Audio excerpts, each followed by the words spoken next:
Ako ti se čini da stalno radiš na sebi, ali ne dobijaš željene rezultate, vjerovatno imaš jedan od 3 ključna problema koji uništavaju 90% našeg potencijala.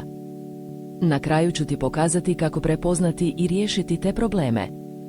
Ja sam autor ovog kanala koji vam pomaže da razvijete mentalnu snagu i postignete svoje ciljeve. 3 problema koji uništavaju 90% našeg potencijala su stvarni neprijatelji našeg uspjeha.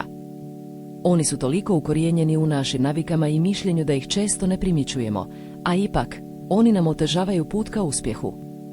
Prvo, nije li čudo kako neki ljudi uspijevaju postići svoje ciljeve za relativno kratko vrijeme, dok drugi godinama rade na istim stvarima bez vidljivih rezultata? Razlog tomu nije u njihovim sposobnostima ili inteligenciji, već u 3 temeljna problema koji uništavaju njihov potencijal.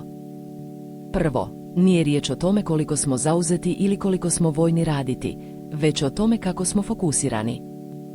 Fokus je ključ uspjeha, jer ako nismo u stanju da se usredotočimo na što želimo postići, nikada nećemo biti u stanju da to i ostvarimo. Poznati američki investitor jednom je rekao da su njegove investicije uspjele jer se usredotočio na jedan cilj i nije dopuštao da ga ništa drugo odvraća od tog cilja. Točno ono isto vrijedi i za nas.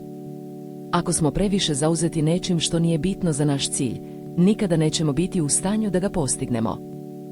Drugo, naša percepcija stvarnosti je često previše negativna. Kada smo suočeni s problemom, često reagujemo strahom ili negativnim mislima. To nas odvraća od našeg cilja i čini da se predajemo. Ali, ako bismo promijenili našu percepciju i počeli gledati probleme kao šanse za rast i razvoj, mi bismo bili u stanju da ih riješimo mnogo brže i efikasnije. Na primjer, ako imamo problema sa financijama, umjesto da se plašimo i zabrinjavamo, možemo početi razmišljati o tome kako to moguće riješiti. Možemo početi tražiti nove izvor prihoda, smanjiti trošak ili potražiti pomoć od stručnjaka. Treće, naša navika da se prepuštamo strahu i negativnim mislima nije nam pomogla da postignemo naše ciljeve. Kada smo prepušteni tim mislima, mi se odvraćamo od našeg cilja i često se predajemo.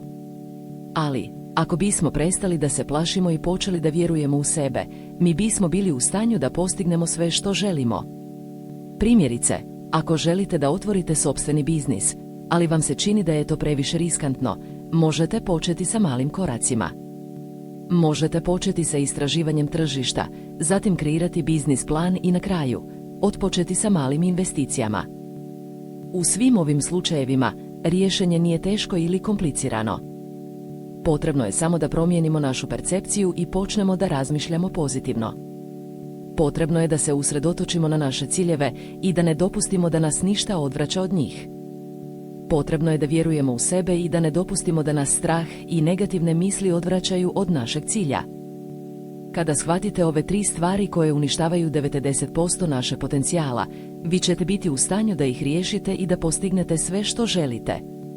Naime, kada promijenite svoju percepciju, postanete fokusirani i počnete vjerovati u sebe, vi ćete biti u stanju da postignete sve što želite. Ako želiš da radiš na sebi i razvijaš mentalnu snagu, zapratite Snaga uma i uključite zvonče. Stegnut biceps zvono.